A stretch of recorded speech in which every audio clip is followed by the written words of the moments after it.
എല്ലാവർക്കും നമസ്തേ. നമ്മളുടെ നാട്ടിലെ KSRTC ബസ്സുകളിൽ സ്ത്രീകൾക്ക് സൗജന്യ യാത്ര നൽകിക്കൊണ്ട് സർക്കാർ ഒരു പദ്ധതി നടപ്പിലാക്കിയിരുന്നു. അത് KSRTCയുടെ ചില ഓർഡിനറി ബസ്സുകളിൽ പ്രിയദർശിനി എന്ന സ്റ്റിക്കർ ഒട്ടിച്ച ബസ്സുകളിലാണ് ഈ സ്ത്രീകൾക്ക് സൗജന്യമായി യാത്രാ സൗകര്യം ഒരുക്കിയത്. സ്ത്രീകൾ അത് ഉപയോഗപ്പെടുത്തുകയും ചെയ്തിരുന്നു. എന്നാൽ അതേക്കുറിച്ച് സർക്കാരിൻ്റെ നിലപാട് എന്താണ് എന്നുള്ള കാര്യം ഗതാഗത വകുപ്പ് മന്ത്രി CP ജോൺ പറയുന്നത് നിങ്ങളൊന്ന് കേൾക്കുക. ഈ ബസ്സിന് കാശില്ലാത്ത സ്ത്രീ സ്വകാര്യ സ്കൂളിലേക്ക് കുട്ടികളെ വിടുകയാണ് അല്ലേ? ഗവൺമെൻറ് സ്കൂളിൽ സീറ്റ് ഒഴിഞ്ഞു കിടക്കുക. ഗവൺമെൻറ് സ്കൂളിലേക്ക് ഇപ്പോഴും കുട്ടികളെ വിടുന്നതിന് പകരം ഫീസ് കൊടുക്കേണ്ടാത്ത പ്രൈവറ്റിൽ പോലും വിടാതെ എവിടെ വിടുന്നത്? ഫീസ് കൊടുക്കേണ്ട സ്കൂളിലേക്ക് വിടുന്നു അല്ലേ? എന്നാൽ ആശുപത്രിയുടെ കാര്യം വരുമ്പോഴോ? ആശുപത്രിയുടെ കാര്യം വരുമ്പോൾ ഇതേ സ്ത്രീ തൻ്റെ അച്ഛനെയും ഭർത്താവിനെയും കൊണ്ട് വരാന്തയിൽ കിടക്കുകയാണ് ഗവൺമെൻറ് ആശുപത്രി. മന്ത്രി പറഞ്ഞത് നമ്മളെല്ലാം കേട്ടു. എന്താണ് അദ്ദേഹം പറഞ്ഞത്? സത്യത്തിൽ സൗജന്യമായി യാത്ര ചെയ്യാൻ അവസരമൊരുക്കി കൊടുത്തിട്ട് ആ സ്ത്രീകളെ, അത് ഉപയോഗിക്കുന്ന സ്ത്രീകളെ വളരെ മോശമായി അധിക്ഷേപിക്കുന്ന രീതിയിലല്ലേ സർക്കാരിൻ്റെ നിലപാട് എന്നാണ് ആ മന്ത്രിയുടെ പ്രസംഗത്തിലൂടെ അദ്ദേഹം ജനങ്ങളുടെ മുന്നിൽ അവതരിപ്പിച്ചിരിക്കുന്നത്.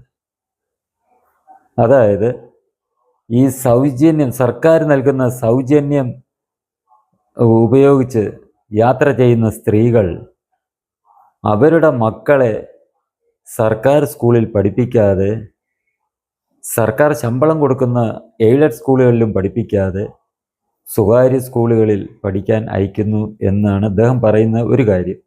പിന്നെ ഒന്നുകൂടി പറയുന്നുണ്ട്, ഈ ഇങ്ങനെയുള്ള ഈ സ്ത്രീകൾ എന്തെങ്കിലും അസുഖം വന്നാൽ സ്വകാര്യ ആശുപത്രിയിൽ പോകാതെ സർക്കാർ ആശുപത്രിയുടെ വരാന്തയിൽ അവരുടെ ഭർത്താവിനെ ആണെങ്കിലും അച്ഛനെ ആയാലും ആരെയും കൊണ്ടുവന്ന് തിണ്ണയിൽ കൊണ്ട് അവിടെ ആക്കിയിട്ട് തിണ്ണയിൽ കിടക്കാനും മടി കാണിക്കുന്നില്ല എന്നാണ് അദ്ദേഹം പറഞ്ഞത്. അതെല്ലാം നമ്മൾ കേട്ടു. എന്താണ് ഈ സർക്കാർ ബസ്സുകളിൽ ഇങ്ങനെ സൗജന്യം കൊടുത്തത്? ഈ സ്ത്രീകൾ യാത്ര ചെയ്യാൻ ഉള്ള സാഹചര്യം ഉണ്ടായത് അത് സർക്കാർ തന്നെയല്ലേ ഒരുക്കി കൊടുത്തത്? ഈ തെരഞ്ഞെടുപ്പിന് മുമ്പ് UDF നേതാവായ, അന്നത്തെ പ്രതിപക്ഷ നേതാവായ VD സതീശൻ എന്താണ് പ്രഖ്യാപിച്ചത്? തങ്ങൾ അധികാരത്തിൽ വന്നാൽ സ്ത്രീകൾക്ക് സർക്കാർ ബസ്സുകളിലെല്ലാം സൗജന്യമായി യാത്ര ചെയ്യാനുള്ള അവസരം ഒരുക്കി കൊടുക്കുമെന്നാണ് പറഞ്ഞത്. അത് പറഞ്ഞാണ് അദ്ദേഹം വോട്ട് വാങ്ങിയത്. മഹാഭൂരിപക്ഷം, കേരളത്തിൻ്റെ ചരിത്രത്തിലില്ലാത്ത ഭൂരിപക്ഷത്തോടുകൂടി അദ്ദേഹത്തിൻ്റെ മുന്നണി അധികാരത്തിലെത്തി. അദ്ദേഹം മുഖ്യമന്ത്രിയായി. ഈ പറഞ്ഞ പോലെ പ്രവർത്തിക്കാതെ ഭാഗികമായെങ്കിലും അദ്ദേഹം ആ പദ്ധതി നടപ്പാക്കാൻ തയ്യാറായി. KSRTCയുടെ ബസ്സുകളിലെല്ലാം സ്ത്രീകൾക്ക് സൗജന്യ യാത്ര ഒരുക്കും എന്ന് പറഞ്ഞിട്ട് അതിന് തുനിയാതെ ചില തിരഞ്ഞെടുക്കപ്പെട്ട ഓർഡിനറി ബസ്സുകളിൽ മാത്രമായി ആ സൗജന്യ യാത്ര ചുരുക്കുകയാണ് ഉണ്ടായത്. ആ സൗകര്യം സ്ത്രീകൾ വിനിയോഗിച്ചുകൊണ്ടിരിക്കുന്നു എന്നുള്ളത് നമ്മൾ കണ്ടുകൊണ്ടിരിക്കുന്നതാണ്. ഇങ്ങനെ സർക്കാർ നൽകിയ ആ ഒരു അവസരം ഉപയോഗിച്ച, അവരുടെ വനിതകളുടെ അവകാശമാണ് എന്ന് പറഞ്ഞ് നൽകിയ അവസരം വിനിയോഗിച്ച സ്ത്രീകളെയാണ് സർക്കാർ ഇപ്പോൾ അവഹേളിച്ചിരിക്കുന്നത്, അപമാനിച്ചിരിക്കുന്നത്. ഇത് സർക്കാർ അവഹേളിച്ചു എന്ന് പറയാൻ കാരണം, ഒരു മന്ത്രി എന്ന് പറഞ്ഞാൽ ഒരു സ്വകാര്യ വ്യക്തിയല്ല, ആ സർക്കാരിൻ്റെ പ്രതിനിധിയാണ്. അപ്പോൾ തീർച്ചയായിട്ടും ആ മന്ത്രിയുടെ വാക്കുകൾ സർക്കാരിൻ്റെ വാക്കുകൾ തന്നെയാണ്, നിലപാടാണ് എന്നുള്ള കാര്യം നിസ്സംശയം നമ്മൾക്ക് പറയാം. അത് ശരിയുമാണ്. ഈ സർക്കാർ ഇങ്ങനെ ഒരു തീരുമാനം എടുക്കുന്നതിന് മുമ്പ് ഇത് ആലോചിക്കേണ്ടിയിരുന്നില്ലേ? ഇങ്ങനെ ഒരു അവസരം കൊടുത്താൽ തീർച്ചയായും വനിതകൾ ഈ സൗകര്യം പ്രയോജനപ്പെടുത്തും എന്നുള്ളത് ചിന്തിക്കേണ്ടതിരുന്നില്ലേ? സത്യത്തിൽ സർക്കാരിൻ്റെ ആ ഒരു നിലപാടിനോട് ഞാൻ യോജിക്കുന്നില്ല. അതായത് എല്ലാ സ്ത്രീകൾക്കും സൗജന്യ യാത്ര ചെയ്യാൻ ഉള്ള അവസരം കൊടുക്കുന്നതിനോട് ഞാൻ അന്നും യോജിക്കുന്നില്ല, എപ്പോഴും യോജിക്കുന്നില്ല. കാരണം അതിന് പകരം വേണ്ടത് എന്താണ്? അർഹതപ്പെട്ട സ്ത്രീയും പുരുഷനും ഉൾപ്പെടെയുള്ളവർക്ക് സൗജന്യ യാത്രയാണ് അനുവദിക്കേണ്ടിയിരുന്നത്. കാരണം നമ്മൾക്കറിയാം, ഈ പണ്ട് കാലത്ത് സ്ത്രീകൾ ജോലിക്ക് പോകുമായിരുന്നില്ല കുടുംബം പുലർത്തുന്നതിനായി. പുരുഷന്മാർ ജോലിക്ക് പോയി കുടുംബം പുലർത്തുകയായിരുന്നു ചെയ്തുകൊണ്ടിരുന്നത്. ഇപ്പോൾ ആ സ്ഥിതി മാറി. സ്ത്രീകളും പുരുഷന്മാരും ഒരേപോലെ തങ്ങളുടെ കുടുംബം പുലർത്താൻ വേണ്ടി തൊഴിലിന് പോകുന്നുണ്ട്. ഈ ഏറെ ദൂരം യാത്ര ചെയ്ത് തൊഴിലിടത്ത് പോകേണ്ട സാഹചര്യമാണ് ഇന്ന് നിലവിലുള്ളത്. അങ്ങനെയുള്ളപ്പോൾ തീർച്ചയായും അർഹതപ്പെട്ട അവരുടെ സാമ്പത്തിക നില നോക്കിക്കൊണ്ട് അങ്ങനെയുള്ള പുരുഷനും സ്ത്രീ ഉൾപ്പെടെ എല്ലാവർക്കും സൗജന്യ യാത്രയായിരുന്നു അനുവദിക്കേണ്ടത്. അല്ലാതെ സ്ത്രീകൾക്ക് മാത്രമായി ഈ സൗജന്യ യാത്ര അനുവദിച്ചത് കൊണ്ട് നിരവധി കുടുംബങ്ങൾക്ക് ഈ ആനുകൂല്യത്തിൻ്റെ ഗുണം കിട്ടാതെ വരുന്നുണ്ട്. കാരണം എത്രയോ കുടുംബങ്ങളിൽ ഇന്നും പാവപ്പെട്ട കുടുംബങ്ങളിൽ സ്ത്രീകൾ ഒന്നുകിൽ അവരുടെ ശാരീരികമായ അവസ്ഥ കൊണ്ടായിരിക്കാം തൊഴിലിന് പോകാൻ കഴിയാതെ വീട് നോക്കി കഴിയുന്നവരുണ്ട്. ആ വീടുകളിലെ പുരുഷന്മാരാണ് കൂലിപ്പണി ചെയ്യാനും മറ്റിതേപോലുള്ള ജോലികൾക്കുമായി പുറത്തേക്ക് പോകുന്നത്. അത്തരക്കാർക്ക് കൂടി സൗജന്യ യാത്ര അനുവദിക്കേണ്ടിയിരുന്നു. സാമ്പത്തിക ആ ഒരു അവസ്ഥ നോക്കിയിട്ട് വേണം സൗജന്യം നൽകാൻ. കാരണം KSRTC നഷ്ടത്തിൽ നിന്ന് നഷ്ടത്തിലേക്ക് കൂപ്പുകുത്തിക്കൊണ്ടിരിക്കുന്ന ഒരു സ്ഥാപനമാണ്. അതിനെ നിലനിർത്തുന്നതോടൊപ്പം തന്നെ കുടുംബാംഗങ്ങളുടെ ആ കുടുംബത്തിൻ്റെ അവസ്ഥയൂടെ നമ്മൾ പരിഗണിക്കേണ്ടിയിരുന്നു. ഇങ്ങനെ യാത്രയ്ക്കുള്ള അവസരം കൊടുക്കുമ്പോൾ സ്വകാര്യ ബസ്സുകളിലും ഇതിനുള്ള സൗകര്യം ഏർപ്പെടുത്തണമായിരുന്നു. അവർക്കുണ്ടാകുന്ന നഷ്ടം നികത്തുന്നതിനായി സർക്കാരിന് ഈ സ്വകാര്യ ബസ്സുകൾക്ക് ചിലവാകുന്ന തുക സർക്കാർ ആ സ്വകാര്യ ബസ്സുകൾക്ക് കൂടി കൊടുത്തുകൊണ്ട് സ്വകാര്യ ബസ്സുകളിലും ഇങ്ങനെയുള്ള സൗകര്യം ഒരുക്കിയിരുന്നെങ്കിൽ ഇത് നമ്മൾക്ക് കുറ്റം പറയാൻ കഴിയുമായിരുന്നില്ല. അതിന് പകരം ഇപ്പോൾ നമ്മൾ ഈ സ്ത്രീകളെ കുറ്റം നമുക്ക് കഴിയില്ല. എന്ന് വെച്ചാൽ എല്ലാ സ്ത്രീകൾക്കും യാത്ര ചെയ്യാം എന്നുള്ള ഒരു നിലപാടാണ് സർക്കാർ സ്വീകരിച്ചിരിക്കുന്നത്. അതുകൊണ്ട് പണം മുടക്കി ടിക്കറ്റ് എടുത്ത് യാത്ര ചെയ്യാൻ കഴിയുന്ന ആൾക്കാരും ഈ സൗകര്യം ഉപയോഗപ്പെടുത്തും. കാരണം അങ്ങനെ പ്രത്യേകിച്ച് നിബന്ധനകളില്ലാത്തതുകൊണ്ട് ഈ ഇരുചക്ര വാഹനമുള്ള സ്ത്രീകൾ വരെ പെട്രോളിൻ്റെ ചിലവും ഒക്കെ നോക്കിക്കൊണ്ട് അവരാണേൽ അത് ഉപയോഗിക്കാതെ ഈ സൗജന്യ യാത്രാ സൗകര്യം പ്രയോജനപ്പെടുത്തുന്നത് നമ്മൾ കണ്ടുവരുന്നതാണ്. അതിനവരെ കുറ്റം പറയാൻ കഴിയുകയില്ല. കാരണം സർക്കാർ ഇങ്ങനെ ഒരു സൗകര്യം ഒരുക്കി കൊടുത്തത് കൊണ്ടാണ് അവരങ്ങനെ സൗജന്യമായി യാത്ര ചെയ്യാൻ കാരണം. ഇതിനു മുമ്പ് ഈ സ്ത്രീകളൊക്കെ ടിക്കറ്റ് എടുത്തല്ലേ യാത്ര ചെയ്തിരുന്നത്. അതിനവർക്കൊരു മടിയുമില്ലായിരുന്നു. കാരണം അന്ന് ഈ സർക്കാർ ഇങ്ങനെ ഒരു സാഹചര്യം ഒരുക്കി കൊടുത്തിരുന്നില്ല. അതുകൊണ്ട് അവരത് വിനിയോഗിച്ചില്ല. ഇന്ന് അങ്ങനൊരു സാഹചര്യം ഒരുക്കി കൊടുത്തിട്ടുള്ളത് കൊണ്ട് അവരത് ഉപയോഗിക്കുന്നു. അതിനവരെ കുറ്റം പറയാൻ കഴിയില്ല. നമ്മൾ ഉദാഹരണത്തിന് ഈ ക്ഷേമ പെൻഷനുകൾ സർക്കാർ നൽകുന്നു. എത്രയോ ആൾക്കാർ, സമ്പന്നരായിട്ടുള്ള ആൾക്കാർ, അവർക്ക് തൊഴിലില്ലാത്തത് കൊണ്ട് പെൻഷൻ ലഭിക്കാത്ത ആൾക്കാരായതുകൊണ്ട് അവർ ഈ ക്ഷേമ പെൻഷനുകൾ സ്വീകരിക്കുന്നുണ്ട്.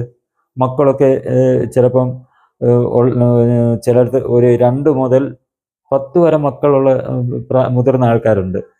ഇവരെല്ലാം വിദേശത്ത് ജോലി ചെയ്യുന്നവരും ഒക്കെ ഈ ക്ഷേമ പെൻഷൻ വാങ്ങുന്നുണ്ട്. വലിയ 2 നില വീടുകളിൽ ജീവിക്കുന്നവർ വാങ്ങുന്നുണ്ട്. അതെന്തുകൊണ്ട്? സർക്കാർ ഇങ്ങനെ ഈ മുതിർന്ന പൗരന്മാർക്ക് ഇങ്ങനെ ക്ഷേമ പെൻഷൻ കൊടുക്കുന്നത് കൊണ്ട് അവർ സ്വീകരിക്കുന്നു. ഇല്ല എന്നുണ്ടെങ്കിൽ അവരത് മേടിക്കാൻ തയ്യാറാകുകയില്ല എന്നുള്ളത് നമുക്കറിയാം. അതേ രീതിയിൽ തന്നെയാണ് ഈ സ്ത്രീകളുടെ സൗജന്യ യാത്രയും സംഭവിച്ചുകൊണ്ടിരിക്കുന്നത്.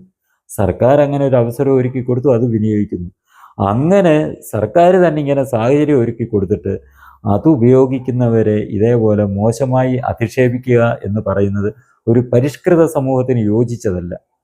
പിന്നെ വേറൊരു കാര്യം കൂടെ, ഈ സ്വകാര്യ സ്കൂളുകളിൽ കുട്ടികളെ വിടുന്നു എന്ന് പറയുന്നത്, സർക്കാർ സ്കൂളുകളിൽ വിടാതെ സ്വകാര്യ സ്കൂളുകളിൽ വിടുന്നതിനെക്കുറിച്ച് അദ്ദേഹം കുറ്റം പറയുന്നുണ്ട്. എന്തുകൊണ്ടാണ് ഈ സ്വകാര്യ സ്കൂളുകളിൽ കുട്ടികളെ വിടുന്നത് എന്നുകൂടി നമ്മൾ ചിന്തിക്കുക. അത് മന്ത്രിക്ക് അറിയാവുന്ന കാര്യമാണ്. നമ്മുടെ നാട്ടിൽ നിരവധി സർക്കാർ സ്കൂളുകളുണ്ട്. അവിടെ കഴിവുള്ള അധ്യാപകരും നല്ലൊരു ശതമാനം, ബഹുഭൂരിപക്ഷവും കഴിവുള്ള അധ്യാപകർ തന്നെയാണ്. അങ്ങനെയുള്ള സ്കൂളുകളിൽ കുട്ടികളെ വിടാൻ തയ്യാറാകുന്നില്ല. വൻ ഫീസ് കൊടുത്ത് സ്വകാര്യ സ്കൂളുകളിൽ കുട്ടികളെ പഠിപ്പിക്കുന്നു എന്നാണ് മന്ത്രി പറയുന്നത്. എന്തുകൊണ്ടാണ് അങ്ങനെ സംഭവിക്കുന്നത്? ഇത്രയും നല്ല കഴിവുള്ള അധ്യാപകരുണ്ടെങ്കിലും മിക്ക സർക്കാർ സ്കൂളുകളിലും അവർക്ക് വേണ്ട സാങ്കേതികമായ സൗകര്യം ഒരുക്കി കൊടുക്കാൻ തയ്യാറാകുന്നില്ല. പല സ്കൂളുകളിലും കമ്പ്യൂട്ടർ ലാബുകളും ഒക്കെ ഉണ്ടെങ്കിലും അത് MLA ഫണ്ടിൽ നിന്നുമൊക്കെ പണം മുടക്കി കമ്പ്യൂട്ടർ ലാബ് എന്നൊക്കെ പറഞ്ഞ് കമ്പ്യൂട്ടറുകളൊക്കെ മേടിച്ച് കൊടുത്തിട്ടുണ്ടെന്നുണ്ടെങ്കിലും നമ്മൾ ഇറങ്ങി ഒന്ന് പരിശോധിച്ചാൽ ഈ കമ്പ്യൂട്ടറുകളൊക്കെ മിക്ക സ്കൂളുകളിലും പൊടി പിടിച്ച് എവിടെയും കൊണ്ട് സൂക്ഷിച്ചു വച്ചിരിക്കുന്നത് കാണാം. കുട്ടികൾക്കത് പഠനത്തിന് ഉപയോഗിക്കാനോ ഒന്നുമുള്ള സൗകര്യങ്ങൾ ഒരുക്കി കൊടുക്കാത്തതാണ് മിക്ക സ്കൂളുകളിലും ഇത്തരം സാങ്കേതികമായി കുട്ടികൾക്ക് മികച്ച ഒരു അവസരം ലഭിക്കാത്തത്. എന്നാൽ വലിയ വലിയ സ്വകാര്യ സ്കൂളുകൾ അങ്ങനെയല്ല ചെയ്യുന്നത്. ഒരു വലിയ സ്കൂളൊന്നും ഇല്ല, മിക്ക സ്വകാര്യ സ്കൂളുകളും ചെയ്യുന്നത് എന്താണ്? അവർക്ക് ഇങ്ങനെ പഠനത്തിൽ സാങ്കേതികമായിട്ടുള്ള ആ ഒരു സൗകര്യവും മികച്ച സൗകര്യവും ഒരുക്കി കൊടുക്കുന്നത് കൊണ്ട് ഇന്നത്തെ കാലത്ത് ഈ ജീവിതം മുന്നോട്ട് പോകാൻ അവർക്കൊരു നല്ലൊരു കരിയർ കെട്ടിപ്പടുക്കണം എന്നുണ്ടെങ്കിൽ വളരെ പ്രയാസമാണ്, വളരെ മത്സരമാണ് ഈ രംഗത്തുള്ളത്. അത് മറികടക്കുന്നതിനായി മാതാപിതാക്കൾ ഇല്ലാത്ത പൈസ, ഒരു നേരം പട്ടിണി, 2 നേരം പട്ടിണി കിടന്ന് ഒരു നേരം മാത്രം ഭക്ഷണം കഴിച്ചുകൊണ്ടും തങ്ങളുടെ മക്കളെ നല്ല മികച്ച സൗകര്യമുള്ള സ്കൂളുകളിൽ പഠിപ്പിക്കാൻ വിടുന്നത് സ്വാഭാവികമാണ്. അതിനകത്തിൽ നമ്മൾക്ക് കുറ്റം പറയാൻ കഴിയുകയില്ല. അത്തരം മാതാപിതാക്കളെ കുറ്റം പറയുകയാണ് ഈ മന്ത്രി ചെയ്തിരിക്കുന്നത്. അതേപോലെ തന്നെ അദ്ദേഹം പറയുന്ന ഒരു കാര്യങ്ങളുണ്ട്, ആശുപത്രി തിണ്ണയിൽ കിടക്കുന്ന കാര്യം. തീർച്ചയായിട്ടും എത്രയോ നമ്മൾ കണ്ടുവരുന്ന ദയനീയമായ അവസ്ഥകൾ, രോഗികൾ വരെ തിണ്ണയിൽ കിടക്കുന്നത് നമ്മൾ കണ്ടിട്ടുണ്ട്. ഒരു കട്ടിലെ 3-4 രോഗികൾ കിടക്കുന്നത് കണ്ടിട്ടുണ്ട് സർക്കാർ ആശുപത്രികളിൽ. എന്തുകൊണ്ട്? അവിടെ മികച്ച സൗകര്യം ഒരുക്കി കൊടുക്കാത്തത് കൊണ്ടല്ലേ ഇങ്ങനെ ഈ ഒരു രീതിയിൽ കിടക്കേണ്ടി വരിക? സ്ത്രീകൾ എന്തുകൊണ്ട് വെളിയിൽ കിടക്കുന്ന? അവർക്ക് ഈ വലിയൊരു സ്വകാര്യ ആശുപത്രിയിൽ ഭാരിച്ച പണം കൊടുത്ത് ചികിത്സിക്കാൻ കഴിയില്ലാത്ത സ്ത്രീകൾ അവരുടെ ബന്ധുക്കളെ സ്വകാര്യ ആശുപത്രിയിൽ കൊണ്ടുപോകും. അവർക്ക് കിടക്കാൻ അസൗകര്യമുള്ളത് കൊണ്ട് തൊട്ടടുത്തുള്ള ലോഡ്ജിലോ ഒന്നും മുറിയെടുക്കാനുള്ള സാമ്പത്തിക സ്ഥിതി ഇല്ലാത്തത് കൊണ്ട് അവർ ആശുപത്രി തിണ്ണയിൽ കിടക്കുന്നു. അതിനെന്താണ് തെറ്റ്? ആദ്യം ഈ കുറ്റം പറയുന്നതിന് മുമ്പ് ആശുപത്രികളിൽ അടിസ്ഥാന സൗകര്യങ്ങൾ ഒരുക്കി കൊടുത്താൽ ഇതേപോലെ കിടക്കേണ്ടി വരികയില്ല. പോട്ടെ, സർക്കാരിന് അങ്ങനെ സൗജന്യമായി കൊടുക്കാൻ കഴിയുകയില്ല എന്നുണ്ടെങ്കിൽ അവിടെ ഇങ്ങനെ രോഗികളുടെ കൂടെ വരുന്നവർക്ക് തിണ്ണയിൽ കിടക്കാതെ കിടന്നുറങ്ങാൻ പറ്റിയ പോലെ കെട്ടിടം പണിഞ്ഞിട്ട് ഒരു ന്യായമായ വാടക മേടിച്ചിട്ട് അവർക്ക് ഈ മുറികൾ കൊടുക്കാമല്ലോ. പുറത്ത് പോയി താമസിച്ചാൽ വമ്പൻ തുക നൽകേണ്ടി വരുമ്പോൾ, ഭാരിച്ച തുക വാടകയെ നൽകേണ്ടി വരുമ്പോൾ ഇവർക്ക് ന്യായമായ രീതിയിൽ ഒരു വാടക മേടിച്ചിട്ട് അവർക്ക് അതിനുള്ള സൗകര്യം ഒരുക്കി കൊടുക്കാൻ കെട്ടിടങ്ങൾ പണിയാമല്ലോ. അതൊന്നും ചെയ്യാതെ ആശുപത്രികളിൽ നല്ല ഡോക്ടർമാരുള്ളത് കൊണ്ടാണ് സർക്കാർ ആശുപത്രികളിൽ ഇങ്ങനെ സാധാരണക്കാർ ചികിത്സ തേടി പോകുന്നത്. അതിനെ കാണാതെ ഇത്തരം ആൾക്കാരെ, ഈ സൗജന്യമായി യാത്ര ചെയ്യുന്നവരെ മാത്രമല്ല അധിക്ഷേപിച്ചിരിക്കുന്നത്, സ്ത്രീ സമൂഹത്തെ മൊത്തം അധിക്ഷേപിക്കുന്ന നിലപാടാണ് കേരള സർക്കാർ വെച്ച് പുലർത്തുന്നത് എന്നുള്ളതാണ് ഈ സർക്കാരിൻ്റെ ഭാഗത്തു നിന്നുള്ള അല്ലെങ്കിൽ മന്ത്രിയുടെ ഭാഗത്തു നിന്നുള്ള ഈ ഒരു പ്രസംഗത്തിലൂടെ സർക്കാർ നമ്മളുടെ മുന്നിൽ കാണിച്ചു തന്നിരിക്കുന്നത്. ഇത് തികച്ചും അപലപനീയമാണ്. തിരഞ്ഞെടുത്ത് വിട്ട ജനങ്ങളെ ആക്ഷേപിക്കുന്നതാണ്. നമ്മുടെ കേരളത്തിലെ സ്ത്രീ സമൂഹത്തെ ഒന്നടങ്കം വളരെ മോശമായി അധിക്ഷേപിക്കുന്ന നിലപാടാണ് വി.ഡി. സതീശൻ സർക്കാരിനുള്ളത് എന്ന് തുറന്നു കാട്ടുന്നതാണ് മന്ത്രി സി.പി. ജോണിൻ്റെ ഈ ഒരു പ്രസംഗത്തിലൂടെ പുറത്തു വന്നിരിക്കുന്നത് എന്നുള്ള കാര്യം നമ്മൾക്ക് നിഷേധിക്കാൻ കഴിയുകയില്ല. ഇത് വിശ്വസിച്ച് ഭരണമേൽപ്പിച്ച ജനങ്ങളെ വെറും മോശക്കാരായി കാണുന്ന സർക്കാർ നിലപാടാണ് എന്ന് പറയാതിരിക്കാൻ കഴിയുകയില്ല. നമ്മളൊന്ന് ഓർക്കുക, ഒരു ജനാധിപത്യ രാജ്യത്ത് ജനങ്ങളാണ് രാജാവ്. ഇവരാരാണ്? പൊതുജനങ്ങളുടെ സേവകരാണ്. അതായത് നമ്മുടെ ദാസന്മാരാണ് ഈ മന്ത്രിമാരായാലും നമ്മുടെ നികുതിപ്പണം ശമ്പളമായി മേടിക്കുന്ന ഉദ്യോഗസ്ഥരായാലും. അങ്ങനെയുള്ള ജനങ്ങളെയാണ് ഈ ദാസന്മാരായിട്ടുള്ള സേവകരായിട്ടുള്ള ഈ രാഷ്ട്രീയക്കാരും ഉദ്യോഗസ്ഥരും അധിക്ഷേപിക്കുന്നത് എന്നുള്ള കാര്യം ജനങ്ങൾ മനസ്സിലാക്കുക. ഇത്തരക്കാരെ നേർവഴിക്ക് കൊണ്ടുവരേണ്ടത് അല്ലെങ്കിൽ മര്യാദ പഠിപ്പിക്കേണ്ടത് ഈ ജനാധിപത്യത്തിൽ രാജാക്കന്മാരായിട്ടുള്ള ജനങ്ങളുടെ കടമയാണ് എന്നുള്ള കാര്യം നമ്മൾ തന്നെയാണ് മനസ്സിലാക്കേണ്ടതും പ്രവർത്തിക്കേണ്ടതും. ഈ ചാനൽ നിങ്ങൾക്കിഷ്ടമായെങ്കിൽ ഇതിൻ്റെ വളർച്ചയ്ക്കായി ഈ ചാനൽ സബ്സ്ക്രൈബ് ചെയ്യുക. ഒപ്പം തന്നെ വീഡിയോകൾ പൂർണ്ണമായി കാണുകയും ഇത് ലൈക്ക് ചെയ്യുകയും നിങ്ങളുടെ അഭിപ്രായങ്ങൾ കമൻ്റായി രേഖപ്പെടുത്തുകയും ചെയ്യുക. ഇതിനെ കൂടുതൽ ആളുകളിലേക്ക് എത്തിക്കുന്നതിനായി നിങ്ങൾ ഇത് ഷെയർ ചെയ്യുകയും ചെയ്യുക.